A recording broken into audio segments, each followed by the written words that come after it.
When the President of the Republic of Liberia addressed the nation, he was clear when he declared a state of emergency for 3 weeks, and this is the address, quote, renewable until the threat to Liberia from COVID-19 virus no longer exists, unquote.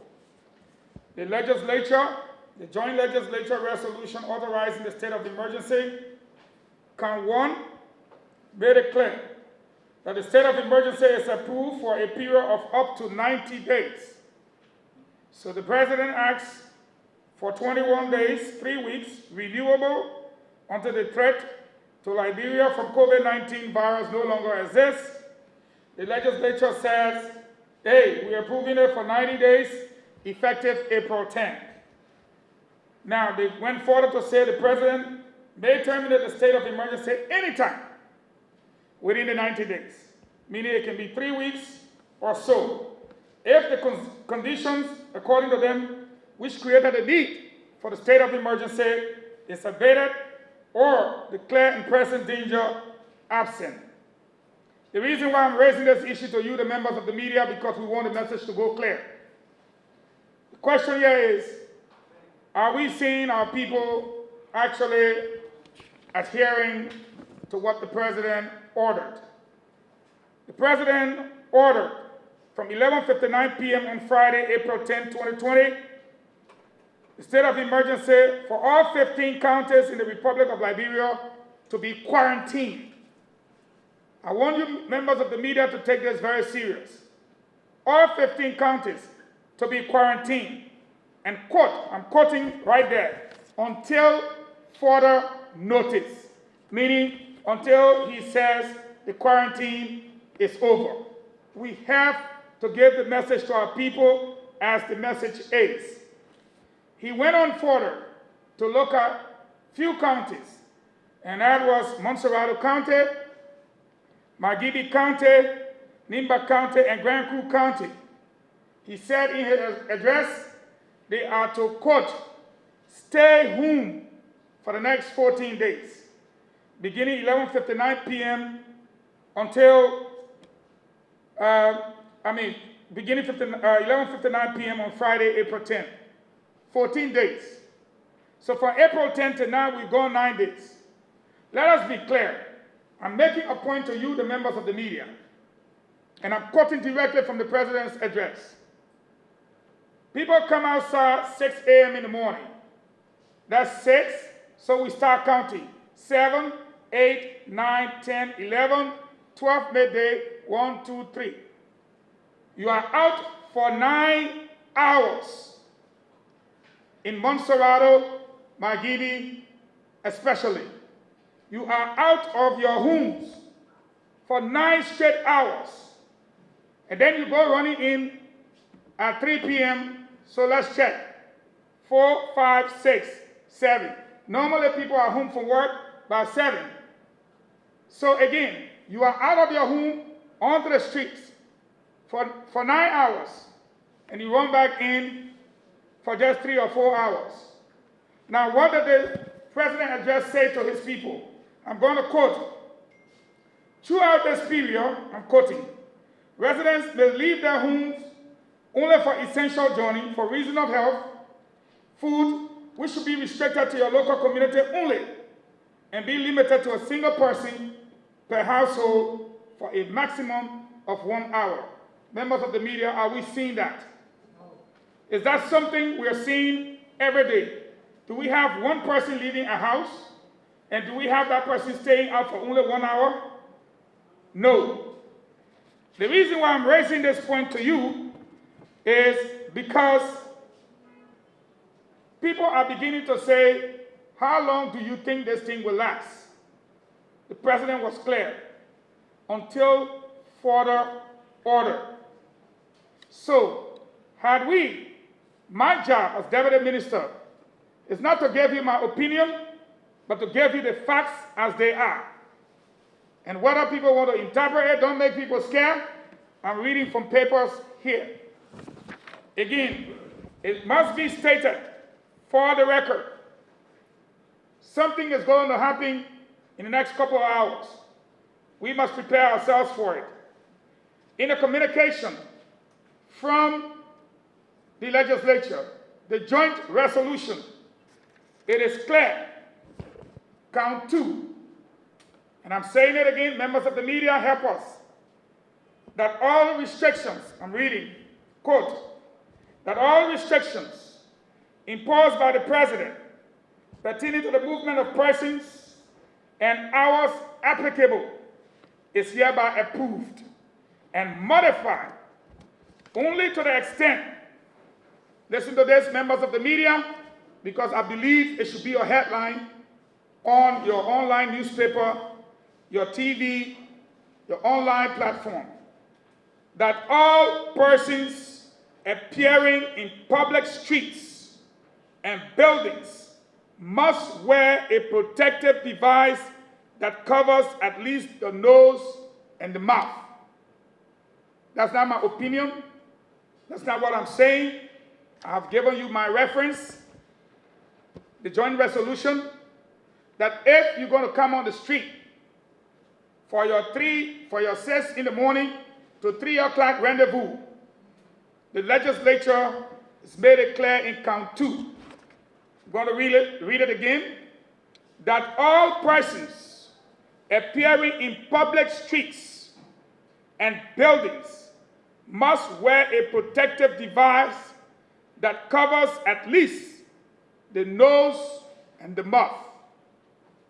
So maybe when you see our joint security chasing a person, we don't want people to say, but everybody in the road, why are you chasing that one man for?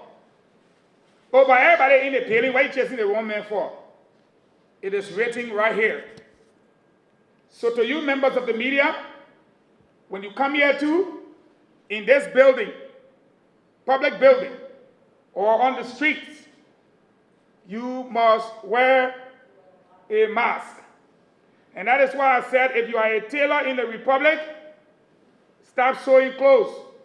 Your money is now in the mask. Because if we see people out there with all masks, it means you want to spread the disease.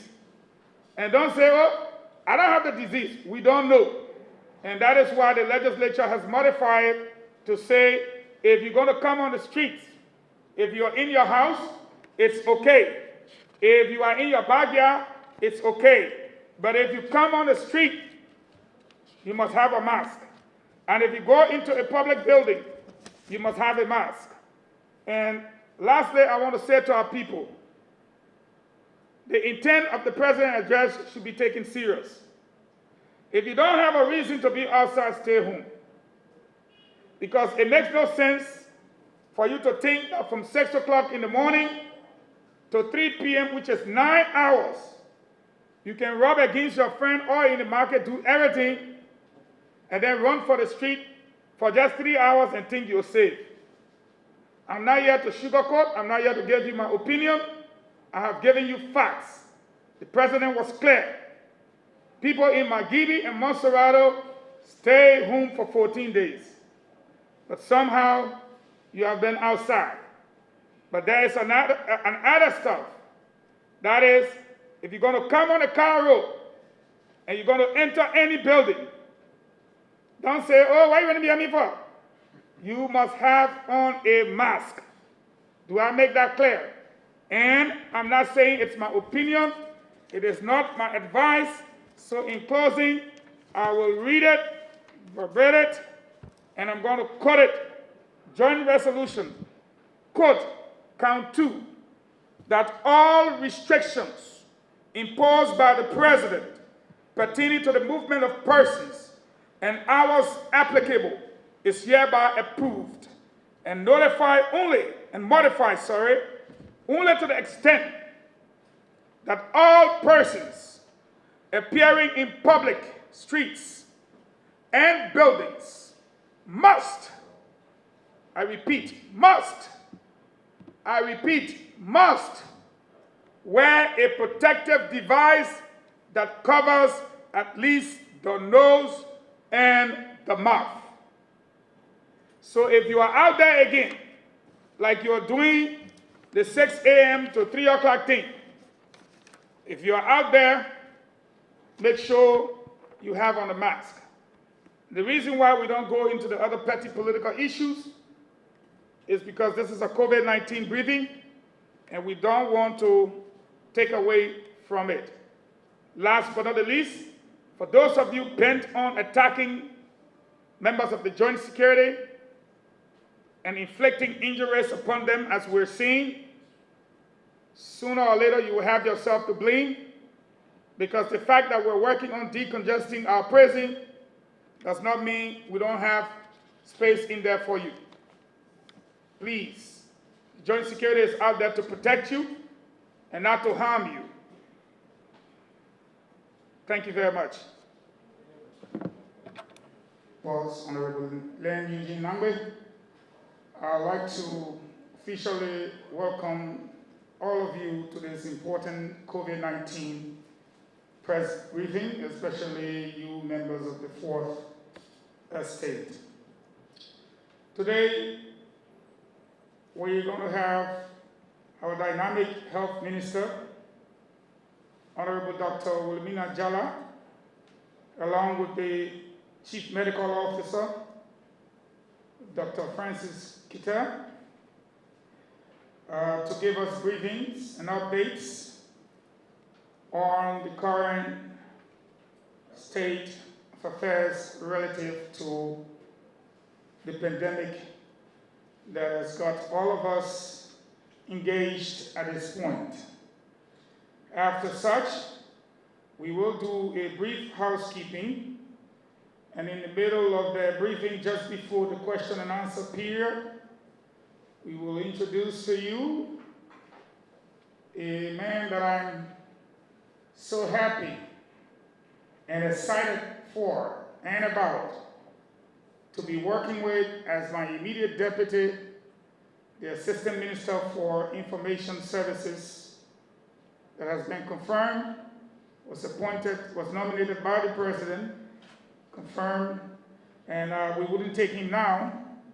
We'll take him in the middle, but I'm excited. You know, the guy came with a lot of energy and a lot of talent. So I'd like to express my sincere gratitude, thanks and appreciation to His Excellency, Dr. George Maniwia, for giving us a great helping hand. I'm sure the slide up there is ready, so we bought a little bit of time relative to technology. Without much ado, I would like to invite Honorable Dr. Wilhelmina Jala, Minister of Health, Republic of Liberia, to give us an update so far from the Ministry of Health perspective. Dr. Jala. And all of our representatives, senators, judiciary, to all of the Liberian people under the sound of my voice, and all those who reside in Liberia, our media colleagues for the great job they are doing. Let me start by, I know Dr. Kete will repeat it, but let me start by giving you the update, just a brief update for today. The official case count for confirmed cases in Liberia is 99. There are 99 confirmed cases in Liberia.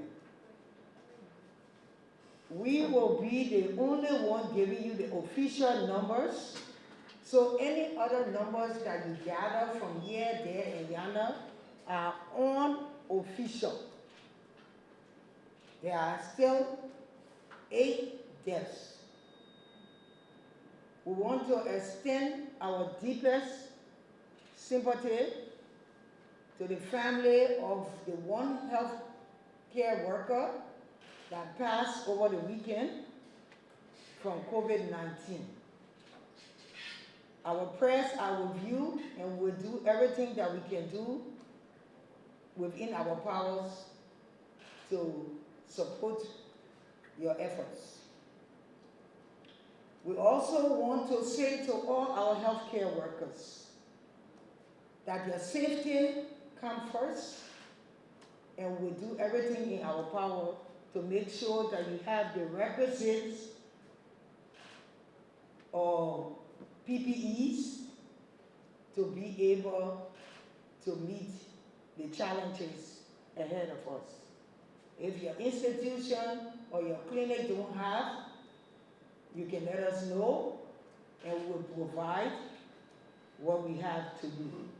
We also have an RPC team that will be coming to every facility to make sure that you are keeping up with RPC standard to prevent any infection. Thank you. Usually when I give my updates, I start with the symptoms again of COVID-19.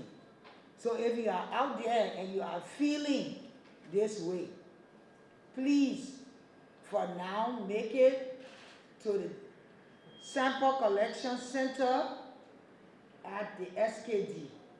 Within the coming days, we'll have centers in other places that we'll announce to you. The common symptoms is worse than malaria and worse than typhoid fever. So we start with fever, tiredness, dry cough or new onset of cough, bitter taste in the mouth that worse than the bitter taste that you receive from malaria. Some people will have loss of smell, and you will feel like there's a load in your head. So when you bend your head down, you will feel all that pressure in your head. Nose will be stuffed up. You will have severe headache. All of the symptoms of COVID is in the upper part, which we call the respiratory tract, which is your nose, your mouth, and those are the same places in your eyes. So if you touch a surface with the virus on it, and you touch those places, this is how the virus will enter into your system. So when we hear us say wash your hands, we're trying to prevent you from picking up the virus from a surface like this, or if you sneeze into your hands and you don't wash your hands and you touch your face, you will introduce the virus into your body. So we wanted you, every time I say that, I'm sure where you are sitting, wherever you are right now, maybe you are feeling those symptoms. Please make it to testing. My main message to the population of all of you under the sound of my voice is getting COVID is not something to be ashamed of. Nobody should be stigmatizing or stigmatized for coming down with this COVID-19. It's very easy to spread and very easy to get. No matter your economic status, you can be rich or you can be poor. COVID-19 does not know that definition. You can be a political party leader or not. COVID-19 has no preference. You can be a government official or not. COVID-19 does not care. It will catch, or you could be old or young. COVID-19 does not care. We have 1-year-old to 74 years old within the center right now. Now, one of the things that we want to see happen, we want to see people wearing their mask. Since we are having difficulty with social distancing, Some people must be next to other people. People in the bank this morning, outside of the bank, were close to their friends. People in the market are close to their friends. So we will suggest that everyone begin to wear a mask. That will help. So one of the things some people will say, but I do not have a mask and I do not know where to get one. Your tailor next to your house can make you a mask. So we are asking those who are out there, if you can make a lot of masks and give it to the people in your community, that will help. If you already have extra masks, you can help a friend. So let's reach one with a mask. This is your personal protective gear that you will own, that will help us to break the transmission of COVID-19 in Liberia. We are also, first of all, we want to apologize to all those who out there that have been trying to call the 4455 number and have not gotten an answer or a solution to their problem. We are doing our best to rectify the situation so that it will make it easy for you to get an answer when you call 4455. We do not want any Liberian or anyone feeling symptoms of COVID-19 and cannot reach us to get to you. We want to get to each and every one of you so that we can test you and advise you on the way that you should go. Now, there are some high-risk patients in various communities. If you know somebody is there and they are in their fence and they are self-isolating, please do not go there to cause problems for them. Like we said, nobody should be ashamed that they have COVID-19. Because it's a pandemic, I'm sure that you are watching the numbers around the world, and we're talking over 1 million people that are dealing with COVID-19. Please do not attack the police or the psychosocial people or any of the sample collection people that will be going around in your community. We will try to work with community structures and leadership before we enter your community, because we want to avoid you harming any of our workers. Also, please do not run away. If you're feeling the symptom, don't try to run to another county or try to hide, because if you are very ill, the last symptom of COVID-19 is difficulty breathing, and when you cannot breathe, most likely you are going to die. We want to avoid unnecessary deaths, so we are pleading with you to make sure when you are feeling symptoms or you have had a contact, please go for testing. The key thing to stopping the transmission of COVID-19 is to test, to isolate, to find a contact. And this is the way that we want to go.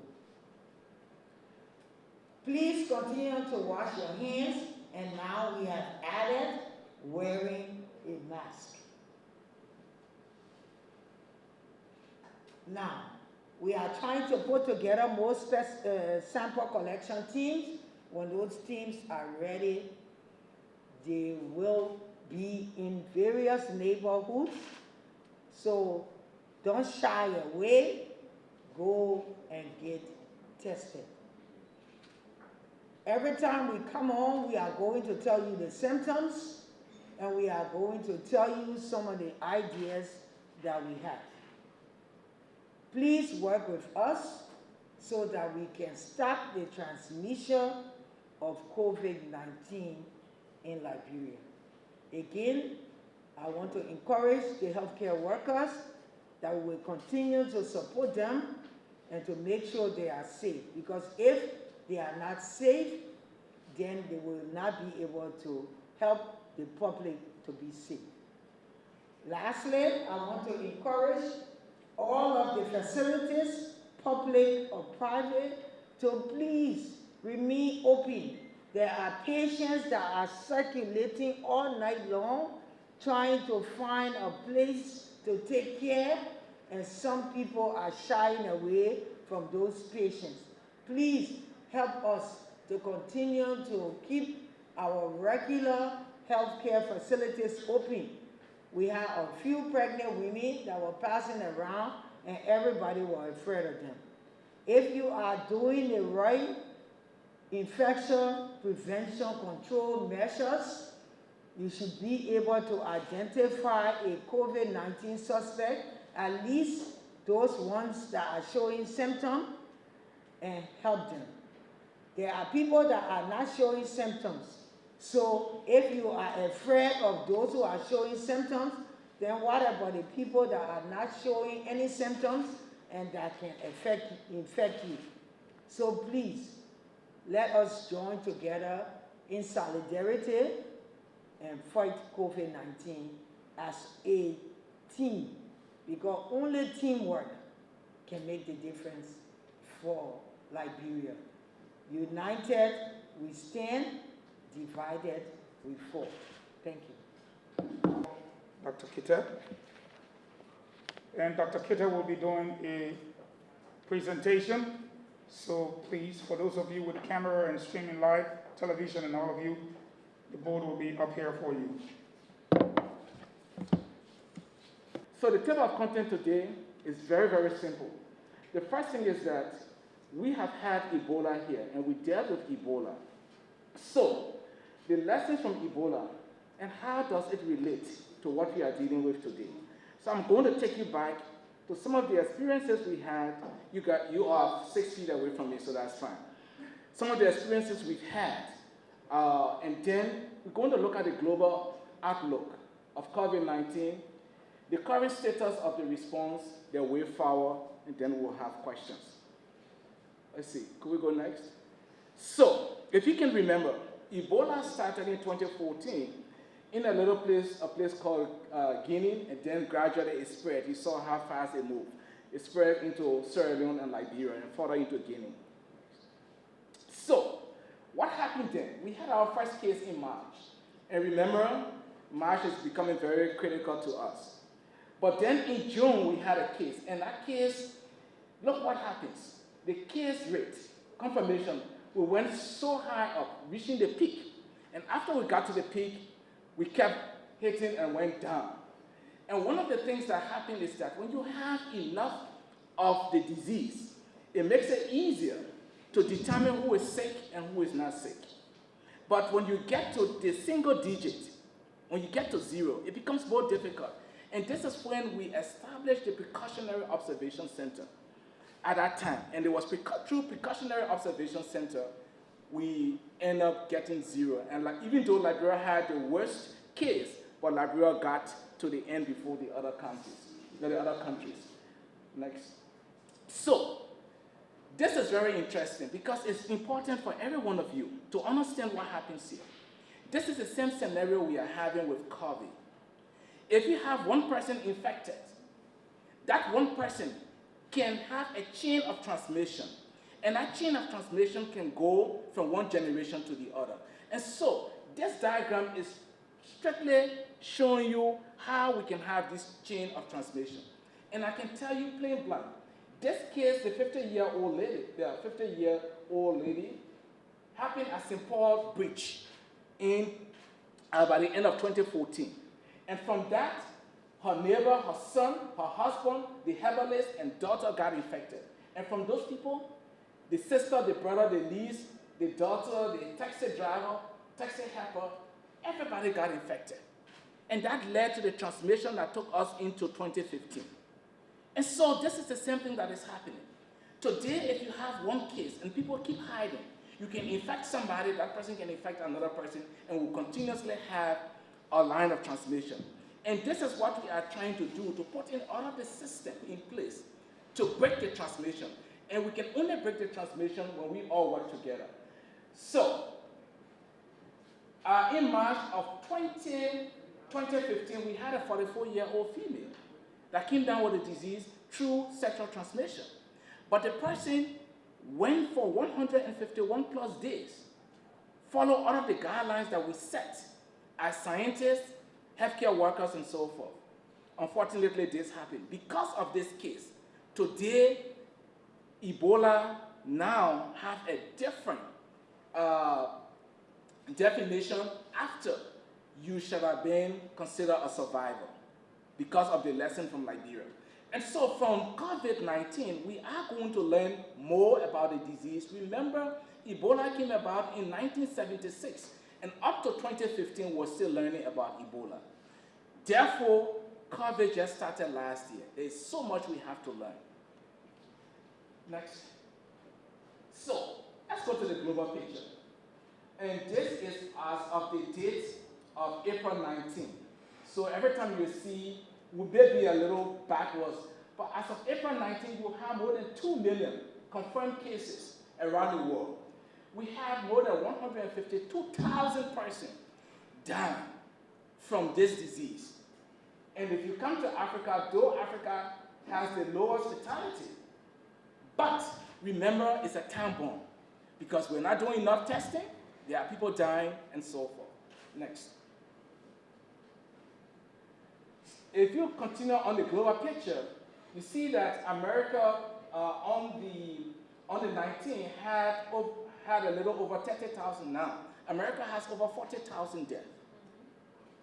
Has over 40,000 deaths. So this is what we are dealing with. And so this is nothing anyone wants to play with, and it is good that we have this platform to discuss these things so that we all can begin to learn on how we move forward next. So this brings us down to what is happening in Africa. In Africa, we are going to look at Cote d'Ivoire, Guinea, and Liberia, Sierra Leone. So Cote d'Ivoire of the 19 has 742. They have gone up again. Guinea has gone up a little, 477. Liberia was at 91. Now we are at 99.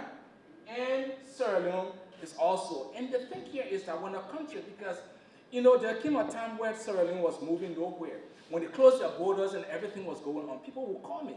Why can't we take the same action Sierra Leone is taking? Because since they closed their border, they did this, nothing has happened, everything is stable. And I told them, look, we went through the same situation. We had 3 cases, and it took us some time to begin to do testing. So let's just give it some time and so forth. And this is why it is important, because if you are not testing, this is when the transmission within those active cases progresses. And so this is some of the situation we are finding today. Continue. Now, this is very important. WHO has decided to give us COVID attack rates. We may ask the question, what does it mean? So for Africa, we're looking at 2.9 per 100,000.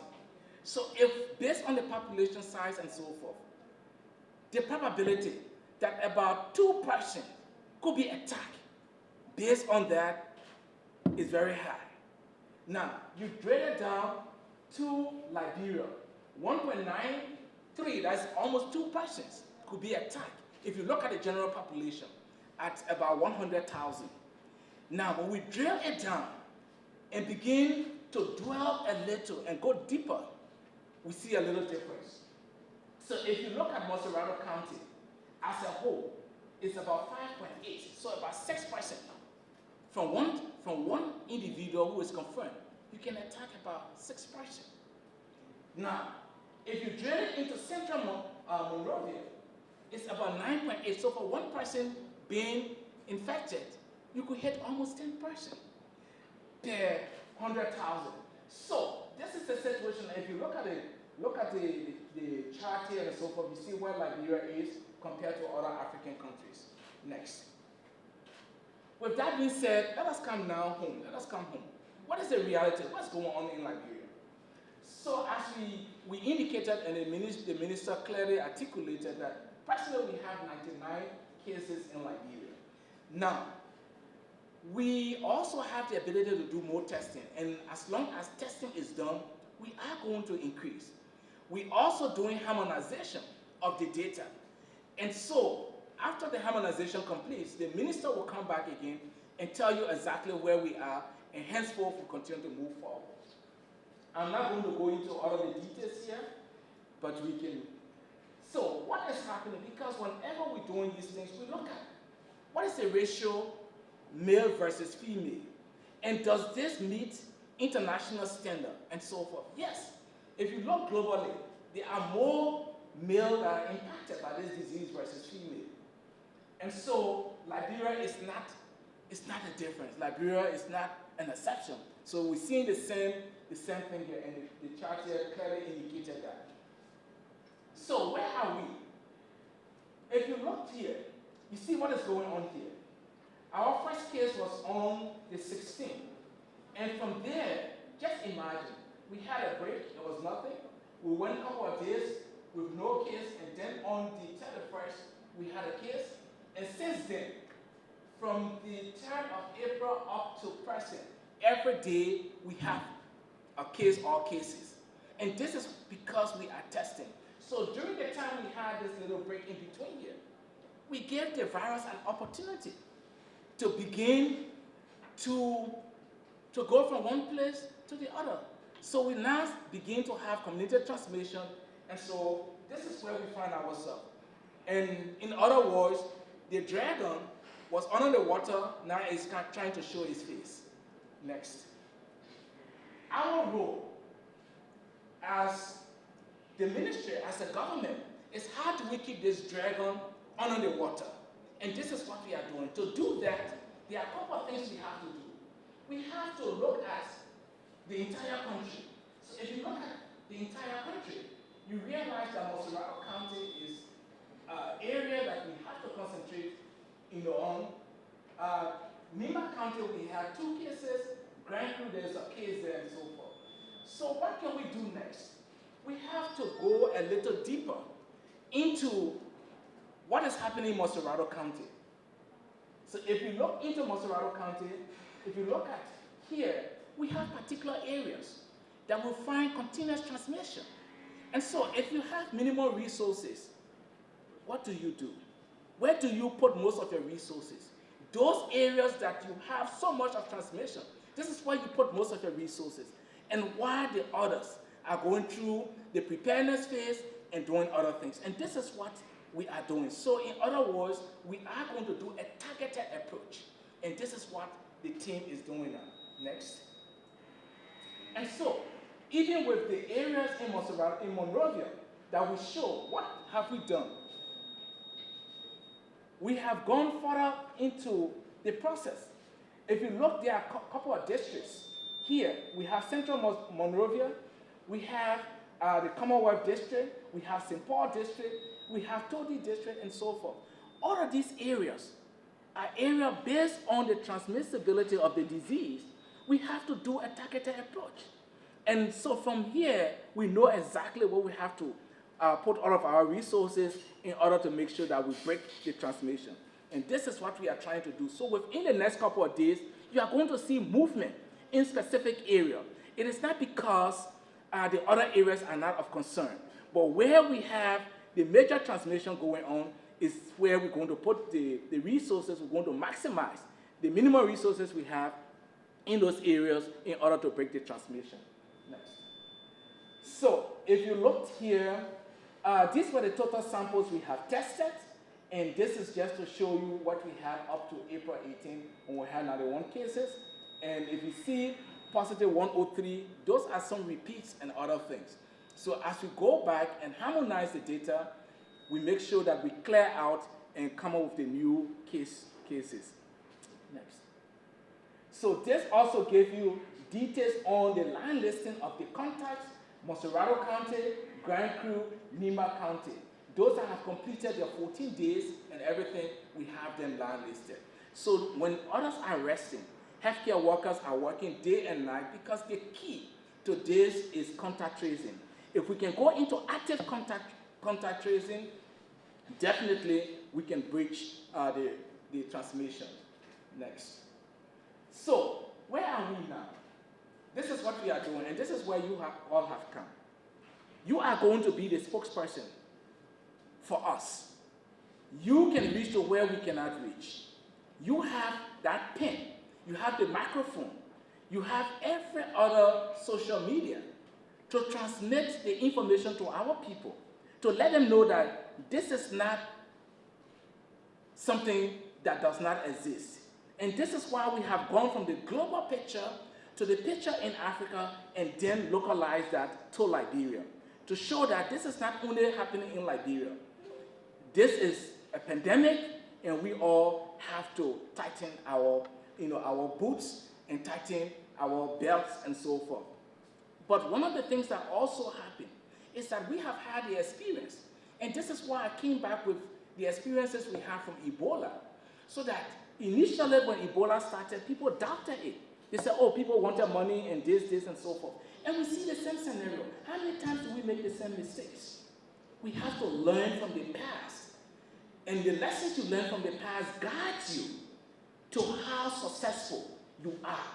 Other countries are looking up to us, so we do not anticipate some of the negative feedbacks we are getting from community, especially places that were hard hit, to get the kind of feedback. But again, you have to help us to do those public awareness. Back, please. The next is social distancing. That is a priority. We have to do the best we can. We know that under our situation, it is very difficult to have a complete social distancing because of the way we live and so forth. But let us find an innovative approach to how we can cut transmission from a mother to a father to a child, or from a father to a child to a neighbor and to their fellow citizen. How do they do that? You can innovatively find a way to do that. Now, based on what you've seen, you saw the cluster that we've seen in Montserrado County. It has become, and the minister has said that it is mandatory. When you walk out of your house, you have to use a mask. You are doing it to first prevent yourself. You know, nature, what is the biggest thing that we do in nature? It's self-preservation. So you have to protect yourself. So you wear the mask to protect yourself, and if you are an asymptomatic carrier, then of course you are preventing yourself from others. And so please, let us continue to do best practices. The question is that, where is the mask? This is why I continue to use my locally made mask. Please, if you don't have it, you have your handkerchief, you have whatever, you can use it until you can find a mask.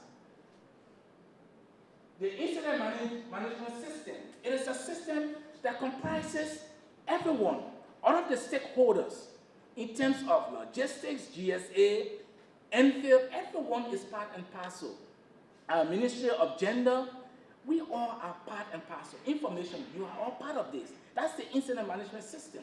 And this is the body that has the fiduciary responsibility to tell the people of Liberia, to tell the people of Africa, to tell the people of the world what are the cases in Liberia. Any other information out there, it is of no value. Please, let us be professional. Let us do what is right, because at the end of the day, the burden and the lives of our people rest on every one of us. Next. With that being said, technology went up. I want to say thank you all so much for the time. Thank you. Brilliant presentation. He could not have done it any better than what he did today. I mean, you members of the media, I'm happy that many of you took snapshots of what was presented so that you can show the Liberian people, because a lot of times, a lot of people seek to compare the situation around Ebola with the situation of COVID-19. And I continue to tell them that Ebola was an epidemic. COVID is a pandemic. So the nations that pour in millions of dollars, send in experts, logistics, medical supplies, and what have you, if you like, are themselves in need. And so if we continue to play around with our usual rumors, we're headed for trouble. Before we entertain the questions, I would like to invite up here the Honorable Daniel Nukes Thomas, who was nominated by the President of the Republic of Liberia, His Excellency Dr. George Manewia, to the position of Assistant Minister for Information Services. He was confirmed and has started working with us. I am excited because just in 1 week, we've been able to do a lot together. And let me assure you, members of the media, the Information Ministry have had an added talent, a resourceful person. Information at that ministry under the leadership of Honorable Len Eugene Nangbe, with the addition of Honorable Daniel Nukes Thomas, will never be the same. So before we entertain the questions, we will just proceed to have him say a few words, and then we'll proceed with the questions.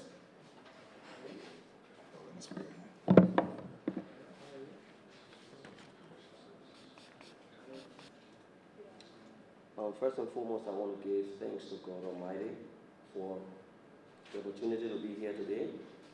And secondly, I want to give a special thanks and appreciation to the President of Liberia, His Excellency, President George Manewia, for the confidence reposed in me to serve in such auspicious position. As we all know, the government has been trying her best to ensure that the services under the Purple Agenda are delivered to its people. In as much as there has been some difficulties in reaching out, but the consistency in what we believe has always been.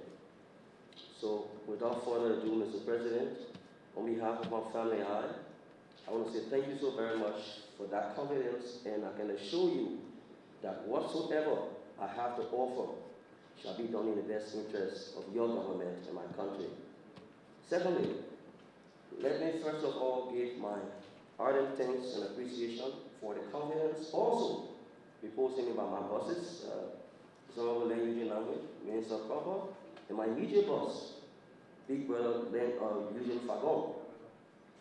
As you all know, working with these prestigious individuals leaves me with nothing but an acquired or added experience in my journey as I further my own career. So the Ministry of Information has become my own place, and to all of my colleagues who has been calling me or welcome me, I want to say to you, our confidence is kept and our duties shall be done in the interest of our country. Rest assured, Daniel Nukes Thomas is at your service, and I'm going to do my best. Members of the press, Daniel is not a new name to many of you, especially my colleagues from the Liberia Broadcasting System. We've had a long-standing relationship. I went to the LBS in 2015, and at a point in time where the institution needed a robust upgrade in her technical capabilities, and not being the kind of person who would love to keep myself away from innovation, I played my role alongside other strong colleagues that are here today that I can recognize. and we were able to get the institution what it is. But I want to assure the media here today that my addition to the great team at the Ministry of Information is not a mistake, as we are now challenged with a raging disease that is taking the lives of our people. We will also want to continuously work with our local community radio stations that are capacitated to spread the messages far wide, to ensure that everything that is said in the interest of winning this fight with the COVID-19 is implemented. Before I leave this podium, I want to say thank you so much for affording me the opportunity. Like my boss said, our office is open, and we are at your service. Once again, I want to say thank you very much for the opportunity. And in the cause of our people, we will continue to deliver our service and our services on time. I thank you very much. Thank you, Honorable Daniel Dukes Thomas. Like I said, it's an addict, a very addict and resourceful person. Director Famule, we will proceed. Dr. Kitte and the Honorable Minister have their pens and pad ready. We will proceed with the questions and answers. I have a follow-up on the testing kits. You said you're going to come back with my answer about the total number of kits used so far. And lastly, for the government of Liberia, what has the government done as it relates to decongesting prison?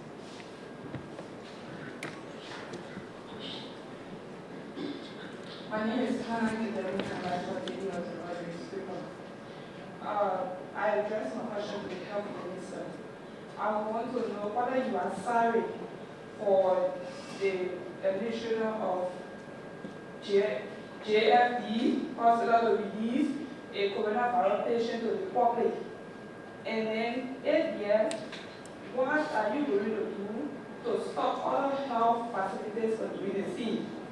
So I would also want to know whether you have any updates on the number of people that will catch the virus in Liberia, and whether you got the number of death rate, if no, why? Thank you. Hold on just a second. Do you have, excuse me, to the journalist, do you have, you said JFK had released, JFD. Yes. Is it confirmed that they actually released a patient to the public? Yes. That's a yes say, or that's something you confirm? A journalist went to the hospital. So we say it is alleged by a journalist that a patient was released to the public, right? No. He had a virus, and then he was tested, they said it was malaria and typhoid. Okay. So they released him, he went to the public. Okay, thank you. And then after that, they went after him, it was confirmed that he had a virus. Okay, thank you. Thank you. My name is Mr. Yoko, and I work for the West African Parliament News. My question, firstly, health authorities can address the first two questions. One has to do with whether there is a scientific proving test to show whether a pregnant woman who is tested positive with the virus can be able to transfer this virus to the unborn baby. And then the other question has to do with whether a breastfeeding mother can also be able to transfer this virus to the baby. And then I want the security apparatus to address it. I think the Ministry of Information can address this question. It has to do with whether there are plans by the security apparatus or the Liberia National Police to deploy men in the communities, time like this. Because at night hours, you see armed robbery attack is currently at an increase in our communities. Thank you. My name is Gary Snyder, on the Corporations News. Dr. Jalan, Honorable, we would like to know clearly concerning this ventilator within Liberia. If there is any ventilator in Liberia at all, how much we have if the virus having to escalate. Because this ventilator is one of the most powerful tools used in our country. So we want to do our preparation if we have ventilator on ground in Liberia. We want to do that clearly.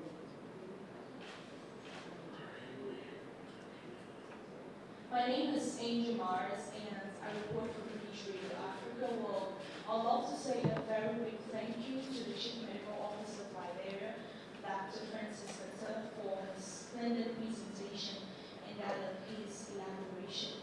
Well, Dr. Katia, my attention has been drawn to the issue of the state of emergency. So looking at it health-wise, do you see it necessary for the legislature or the House of Senate to endorse this 2-month state of emergency? How do you see it health-wise? Good afternoon. I'm Lawrence Sama, and I'm from Red Mountain in Brooklyn. During the outbreak of the January coronavirus years back, we were listening on a lot of health workers that with the outbreak of the coronavirus in this country, President, and have one health worker is here already. I want to know what some of those mechanisms and individual level need to place to protect health workers against the deadly virus. Thank you. My name is Lawrence Sama.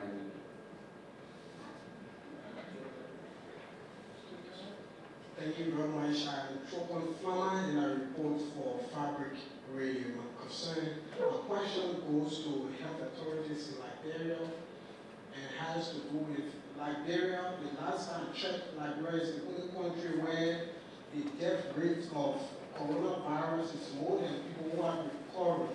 So I want to know whether we have any prediction now about the increasing rate of number of people getting this virus, whether there will be more deaths than people who will recover from this illness. So my name is Arthur B. and I report for OPFM, and I'd like to give a follow-up particularly to the question raised on my sister, my colleague, from the observer. Dr. Kete, the available graph, if you look at the graph from the Ebola crisis as you draw your analysis,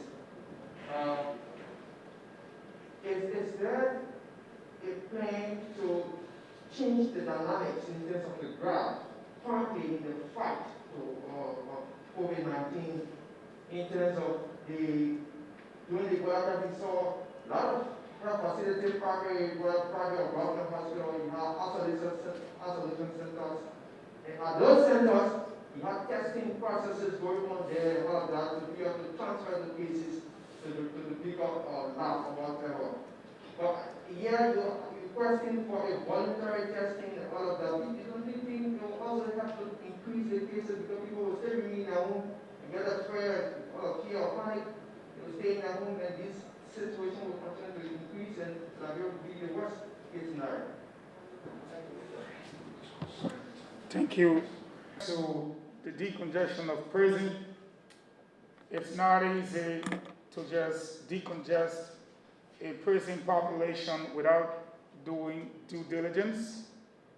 You don't want to, in the spirit of fighting the spread of the disease, move into the prisons and let out people.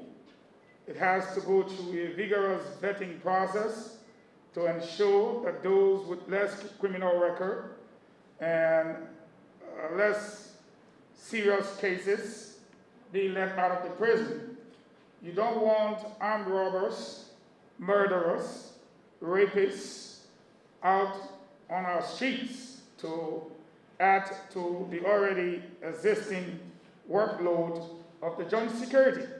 And that is why we were very keen to inform you the last time that the Ministry of Justice was working hard to consider decongestion of our prison population, because if the virus enters the prison population that is already reported to be congested but not verified yet, it could give us a bad look of things.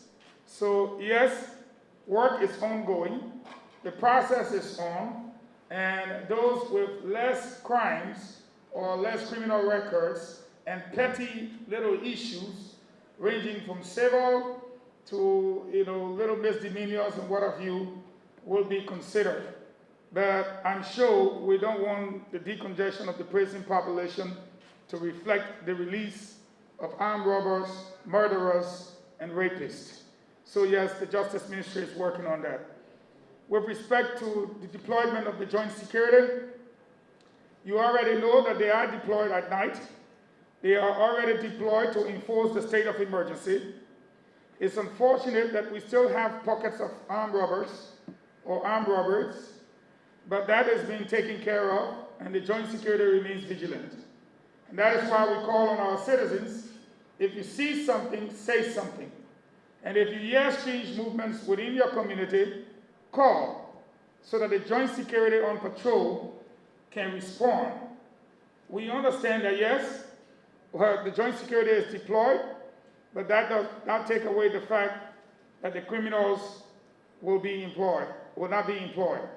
They still have their little jobs to do, but our joint security remains vigilant and up to the task, and justice will take its course. With that said, I'd like to invite the Honorable Minajala, or Dr. Francis Kida, whoever's going to come first, to respond to the questions that's posed to them by the members of the media. So we have a little bit of more money to make some masks and share with other people. For the protection of our healthcare workers, we are working with our infection prevention control group. Will be working with each facility, sending people to these facilities to make sure that they understand the infectious prevention control mechanism. They already know it, we just want to refresh them, and we want to get an step-by-step approach. If somebody comes to the facility, A, this is what you are looking for, B, this is what you do, and C, send them to the different facility. We are trying to encourage each and every healthcare worker to make sure they wear their basic PPE, which includes a mask and a shield and gloves if they are interacting with any patients. We will also continue the training. We will have people in the facilities to help you so as to prevent our healthcare workers from COVID-19. Now, somebody was asking about the deaths. If you look at the deaths in Sierra Leone and Guinea as compared to Liberia, you will see, and we did go and ask those questions, why there was no deaths in those countries, and the countries applauded Liberia because we are on the right path. Reason why you see no death in Sierra Leone, and don't think that nobody is dying there, but they are not testing the dead bodies. So therefore, no deaths. Because if you're not testing anybody, you will not see a death. So also is Guinea. For Liberia, our policy is to test the dead body. So we are going to find COVID-19 in a person that died as compared to the others. Now,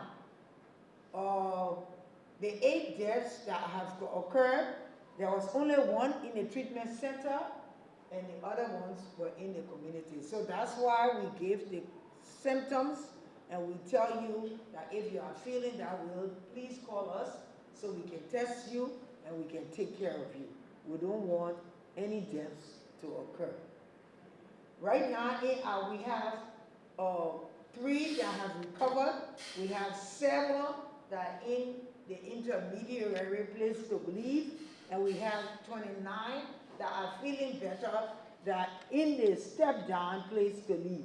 So sooner or later, the number of people that will be discharged out of the treatment center will be higher, way higher than the 3 that have been announced. Those 3 were the first 3, but there's more to come. So we just want to encourage you that having COVID-19 is not a death sentence. Go for the proper treatment, go for testing in the various places that you should be tested, and our survival rate will increase. but Liberians and the rest of the people residing in Liberia have to cooperate. You can't continue doing the same thing and expect a different result. Like we said, you have to wear masks, so wear your mask, wash your hands, social distancing continue.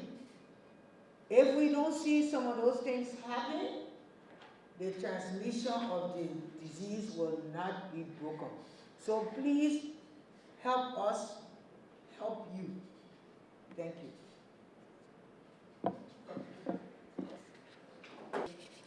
Is that Ms. Dumba? Yeah. Keep asking this question so I have to quickly remember the name and answer it and so forth. So Ms. Dumba, in terms of testing kits, I can assure you, a few days ago you asked the same question, and I told you we have the ability to do about 20,000 samples. Now, what we had a problem was the medium of transfer. That medium, our partner, one of our partners just brought enough in country. Jack Mack have sent enough into the country, so testing is going to leave from 1G, we have been at 1G, we are going to move up to 4G. So we have enough. Yeah, we have thousands, but we have to go ahead and do counting and make sure. Yeah, so we have enough testing capacity in country. In terms of the ventilators, many countries, if you looked around and we follow the data, many countries do not, but we are lucky in Liberia. Personally, we have 7 functional ventilators. Of the 7, 2 have been pre-positioned at our treatment center where if there is a need, we can now begin to use that. In the meantime, we have put into our request a procurement of more ventilators into the country. So definitely we should be able to take care of our people that move into critical situation. There was a question regarding the release of a journalist from Jackson F. Doe Hospital. So here is the situation. Yes, indeed, a patient went over with various symptoms. He was treated, but based on the presentation, because in medicine, what we do when you come with what is happening to you, this is why I always say to the general public, doctors, healthcare workers are not sand cutter. Sand cutter will flip the card and say, oh, you got this, you got that. No. It is based on the history that you gave us. And based on that history, we do what we call differential diagnosis. And we rule out what the probability will be for a particular disease. And so later on they realized, let us do tests for COVID based on certain things we are seeing. Now, getting the sample from Tapeta to the research institute and back with the results, this patient was okay with the initial symptom and went out. But as soon as the result came, they were positive, and we got, he was very, very cooperative, and personally, he's with the health team. So he's undergoing his treatment, and he's of no threat to the general public as we speak. There was a question regarding what is scientific proving in terms of transferring to babies and so forth. As I indicated here, 1976 we had Ebola. Up to 2014, there were things we did not know. So if I stand here and tell you scientifically this is what is proven and that, I will be lying to you. There are a lot of things we don't know. There are a lot of unknowns. And so if you have a lot of unknowns, what you do is that preventive services. We know we are dealing with a virus, but based on the way the virus presents itself, we can deduce that the probability this could happen is very high. So whatever we do is not scientifically 100% and so forth. We cannot rule things out. We have to do what we can. So prevention is better than cure. There's a question regarding the state of emergency and what the legislators have done. To be very frank, if I had a bigger bag, I would have carried every single legislator on my back for the action they have taken. For the first time in our country, we have our elders and our representative taking an action to make sure that public good is protected. And even going to the extent, based on what His Excellency has done, with other things that have to come in to support our people, I think this is something that every one of us should begin to say a big thank you and work towards it so that those things that are placed in the document can be implemented. And so we are so happy about that. In terms of the death rate, I think the minister covered that Liberia, all the other countries around us are hailing Liberia and even want our SOP for investigating those that died in the community. The next thing is that they plan to change the graph. I said related, yes, as I indicated, what we've done is that giving you a scenario from Ebola, and because of the scenario, we're able to change a few things. So day and night, we are looking at what the data is saying, and based on the data, we are going to design a system that will definitely target those areas in order to make sure that we break transmission. And so our approach now is going to be targeted, and then we go from there. One of the things I need to talk about is that our index case was discharged, and some of you were there, and it was a joyful occasion. I mean, he was very grateful to the government and the way he was taken care of. And he also indicated something, that it was because of being proactive. This is why he's alive. And so the thing here is that if you have sign and symptom, and this is why it is good, every time the minister comes up, she goes into detail and talk about the sign and symptom. So anyone who has the sign and symptom, please, that is a sign of a warrant that will either lead to your death or your survivability. So if I were you, I would prefer survivability than death, because the longer you wait, you may end up into a critical situation. If you end up into a critical situation, the probability of death is very high. For example, globally, for those that go on the ventilator, almost 80% of them do not survive. So about 20% will survive and so forth. And this is what we are saying. So you don't want to go to the treatment unit when you are severe. Please, in an acute state, it is good to go there. Thank you.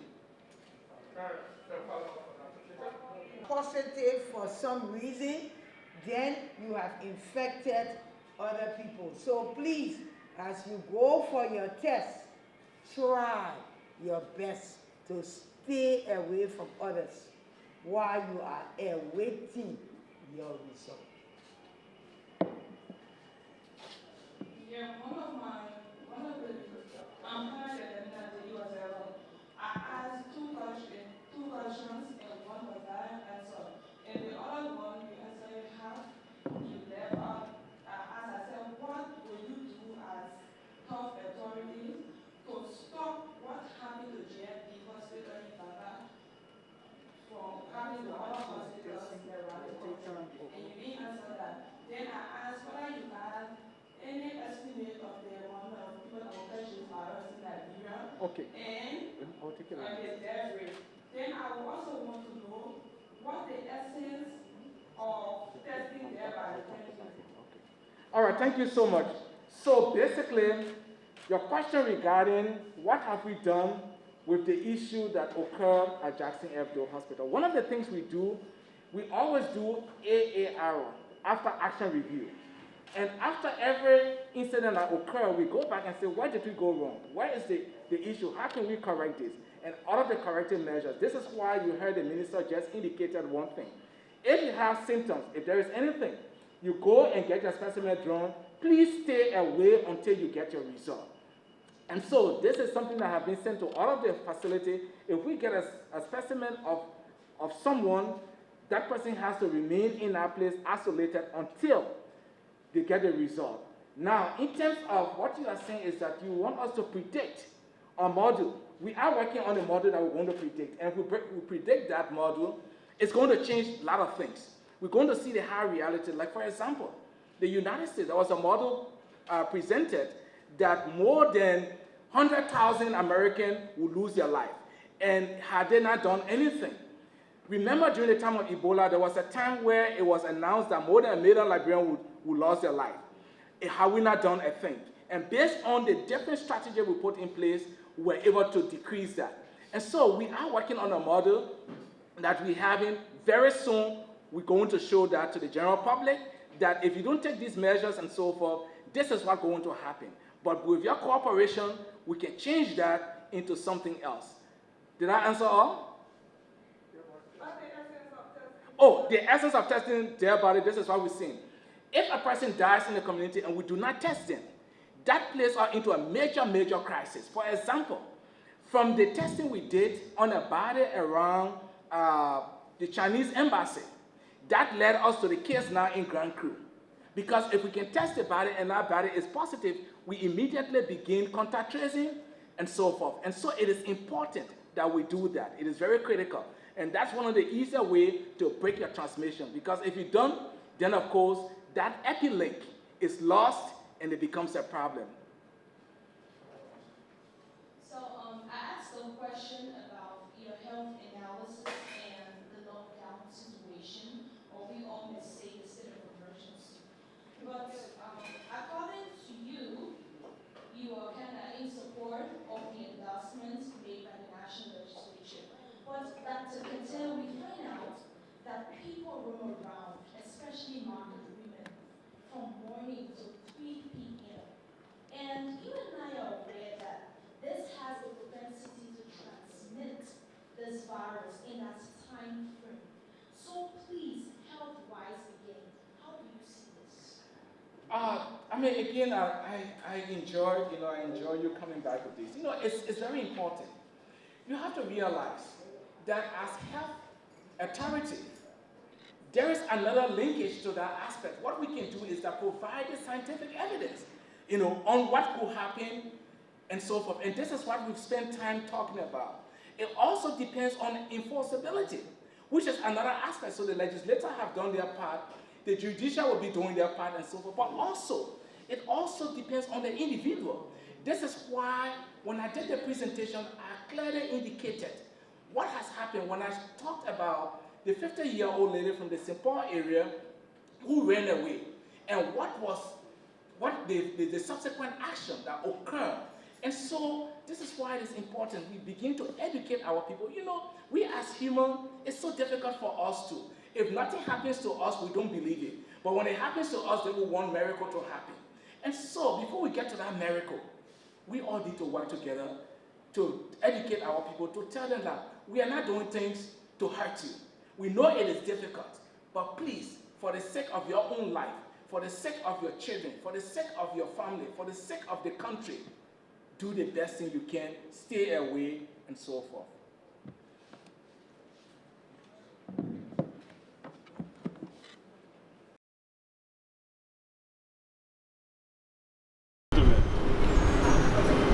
Let me begin by first extending thanks to the Almighty God for this wonderful and blessed day.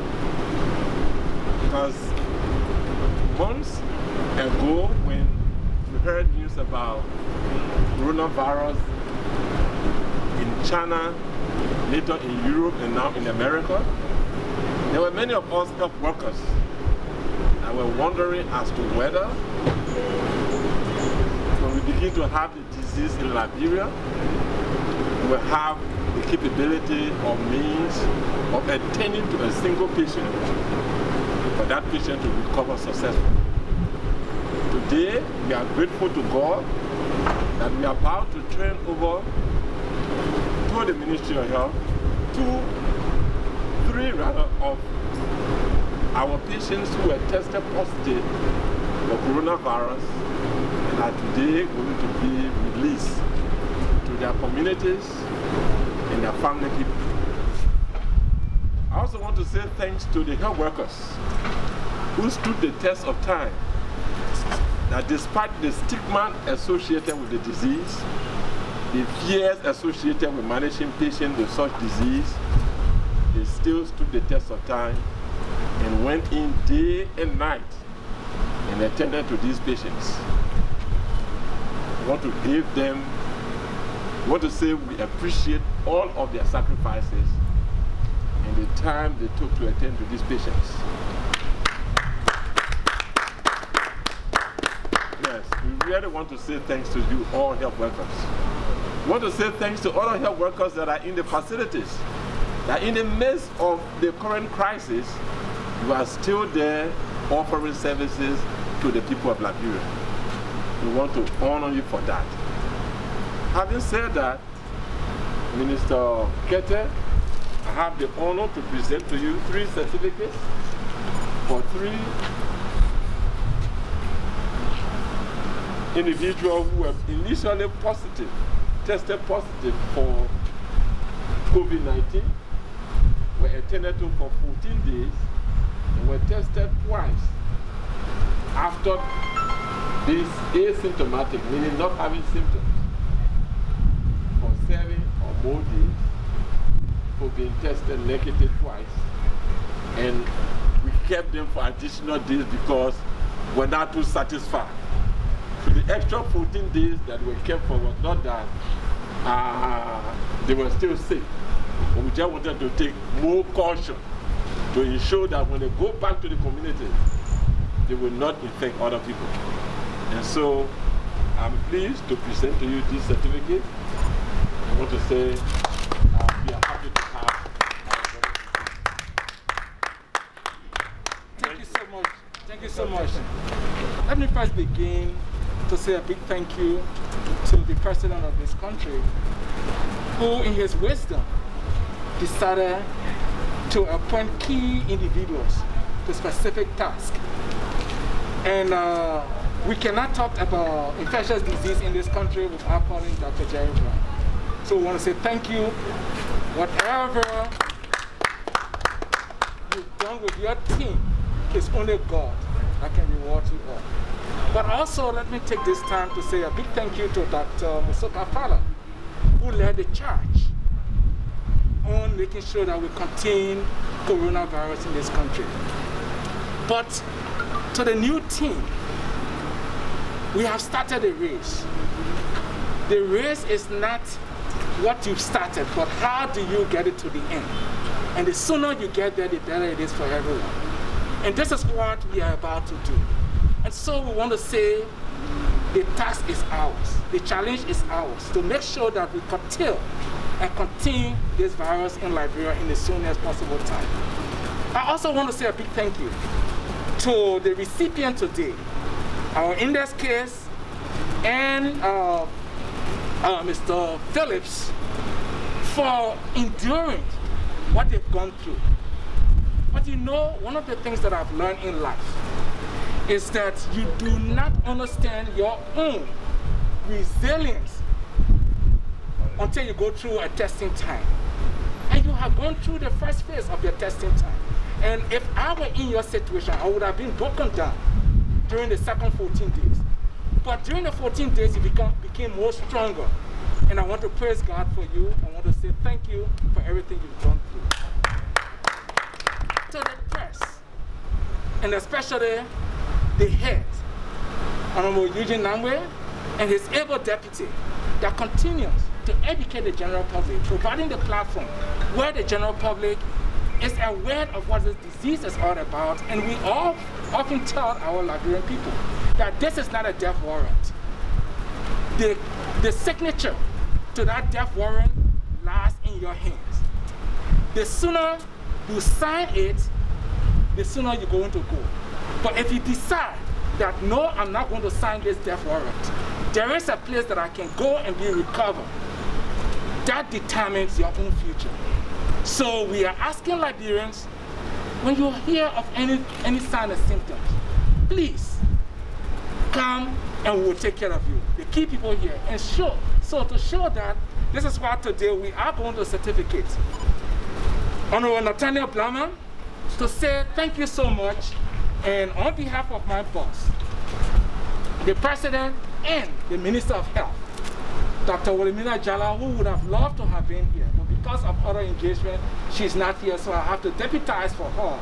We want to say thank you and want to present this certificate to you and tell you that you have the certificate to go and say, yes, indeed, you went through this, you survived, and God is with you. Thank you. Mr. Phillips, we want to say congratulations. Thank God for everything. And we pray that you continue to live a happy and a peaceful life. Thank you so much. The third person is Miss Linda Ross, who could not wait. Her 14 days was over yesterday and decided to go home. So we're going to hand deliver this to her. But again, for what you've done, and we are grateful to the President, my boss, and all of our partners that are working along with us to make sure that we contain this virus as soon as possible. Thank you. All right, ladies and profound thanks to the medical team that work with us in these times. Trying to come close to me because they themselves, like Dr. Brown said, didn't know how infectious this disease was, and it was new to Liberia when it was first announced. But over time, I can tell you, working with them, we built a very good relationship to the point where they call me, check on me regularly, some of them visit with me. And one of them told me the courage that I muster give them courage to keep going back. And today, they are attending to other people. I just want to give my hats up to the health workers who continue to be brave in the front line, you know, and continue to support the work. My profound thanks and appreciation goes to the President who led the charge, the overall charge, even though the Ministry of Health. You know, in times like these, there is always confusion, misinformation, and in the midst of anything to maintain stability is very difficult. But I think our President has managed to do that. And to a larger extent, the situation in Liberia is not as dire as many countries.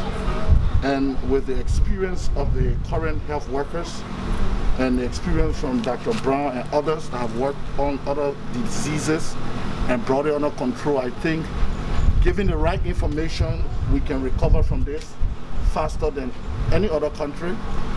My fear on this is the misinformation in the public. There are a lot of conspiracy theories and lies, and I can tell everybody I was infected by the disease. How? I don't know. Nobody will tell you they knew how they contracted the disease because I know how I felt. I'm not a low boy. I've been around for a long time. I know when I got malaria. I know when I got fresh cold. I know I got common cold. This is not like fresh cold. It's not like common cold. When it hits you, you will know it's something different. And Dr. Brown was in Brazzaville. When I reached out to him, I said, look, I came from Switzerland. I'm not feeling too well. Do you have testing capability in town? He said, yes. I said, I would like to be tested. And I was tested. And Dr. Ketter called me now Monday morning and said, your test came back positive. And I went into treatment. By the grace of God, I'm standing here. And I'd like to add to Dr. Ketter, the earlier you sign up the warning, the better you save your life. The more help you get. If this thing persists and you try to treat it, people got a lot of myth around. Go in the village, cover yourself with heat, do this and do that. This is not common cold. Attend to the health, go to the health worker, let them attend to you and you will recover fast. If you can agree with me, I've been reading the news. All of those that have died so far were people who were discovered dead, positive upon their death. They were not people who went into treatment. Most of us that went into treatment in the first cases have recovered. 7 of us have recovered. So it shows you that this is not a death sentence, like Dr. Ketter said. So we're going to join the health workers and carry on the sensitization and the campaign so that we don't, the choice is yours. You can decide to not be stigmatized and die, or be stigmatized and live. I would choose life over death any day. So someone asked me, if you are kept and treated yourself, people are not going to know. Wow. But how many other persons was I going to infect? How many other persons was I going to damage? So I chose whether to rather be stigmatized and live and don't affect the community than to affect the community and act like. But in any case, when you die, the stigmatization will still go on, even worse. So I'd like to say thanks, and the media, you have a very key role to play in this. There are a lot of myths, a lot of lies, conspiracy theories, and this and that. This is not for a joke, this is real. The only way we can continue to educate the public and let people come forward, you got to be truthful in your reporting and get away with all these lies and the person say hearsay, they say. Some of the hearsays I heard about myself, I was like, what? But this is Liberia. So, Mr. Minister, I think you got a lot of work to do. Of course. To keep That's why informing we're the here. public. So, we want to say thank you. And Dr. Kete, Dr. Brown, you can rest assured that you got an ally going to join you in the fight. Amen. And as much as we can do to support you in educating people, mobilizing the leader support we can to support the work so that we can put this thing behind us and return to our normal lives as Liberians, we will try to do so. So I say thank you, and thank you the media for coming, and let God bless all of us and bless the Liberian people. Thank you. Well, thank that what you see here today is real. It has happened, and the challenge is yours. The sooner you come for testing, the sooner you can be diagnosed. The faster you get treatment, you have a better chance of walking out of here. The greater good news to all of our people is that the president and his team was able to get ahead of this thing. Secondly, our health practitioner and those that are leading the charge have been there, done that before, even with one that is far more deadly than this one. So the greater news for Liberia is that we have people that other nations can run to and say, how did you do it? They did it before for Ebola, and now they're doing it for COVID. So we have a better chance because we've seen viruses before. We've seen the greater one that almost took away thousands, maybe hundreds of thousands of lives, but it took thousands away. And so for you out there watching, for you listening to radio, you saw 2 persons certificated. The third one will be certificated at home.